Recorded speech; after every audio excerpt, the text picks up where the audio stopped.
మన రాష్ట్రంలో ఉన్న ప్రతి గ్రామంలో ఉన్న ఉపాధి హామీ శ్రామికులకు నాదొక చిన్న మనవి. అదేమిటంటే ఫోటో యాప్ అని కొత్త యాప్ ఒకటి ప్రభుత్వం మొదలుపెట్టింది. ఈ విషయం అందరికీ తెలిసిందే. ఈ యాప్లో మీ ఫోటోను ఆధార్ కార్డు లింక్ ద్వారా మీ ఫోటోను అప్లోడ్ చేయడం జరుగుతుంది. రేపు పొద్దుట ఎప్పుడన్నా మీరు పనిలోకి వచ్చినప్పుడు అప్పుడు మళ్ళీ మీకు ఫోటో తీసినప్పుడు గతంలో మీ ఉన్న ఫోటో ఈ ఫోటో మ్యాచ్ చేసుకుని ఈ రెండు ఫోటోలు మ్యాచ్ అయితే తప్ప మీకు హాజరుపడదు. ఒకవేళ మిస్ మ్యాచ్ అయిందనుకోండి, ఆ రోజు మీకు హాజరుపడదనమాట. ఈ విధంగా గవర్నమెంట్ చాలా పకడ్బందీగా ఇటువంటి ఫ్రాడ్ జరగకుండా ఉండాలని దీనికి సంబంధించిన మంత్రి గారు శ్రీ పవన్ కళ్యాణ్ గారు ఈ విధానాన్ని ప్రారంభించడం జరిగింది.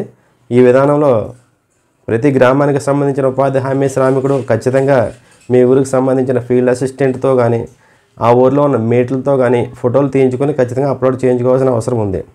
ఎవరైనా ఫోటో తీయించుకొని వారు ఉంటే తొందరగా ఫోటో తీయించుకొని మీ ఆధారు ప్లస్ ఈ ఫోటోని అథెంటికేషన్ చేయించుకోవాల్సిందిగా కోరుచున్నాం. ఒకవేళ పనిలోకి రాని వాళ్ళు ఉన్నట్లయితే కనుక మీ ఊరికి సంబంధించిన ఆ ఉపాధి హామీ శ్రామికుల లిస్ట్ నుండి మీ పేరు తొలగించడం జరుగుతుంది.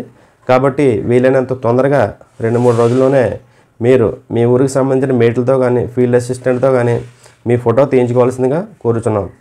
Thank you.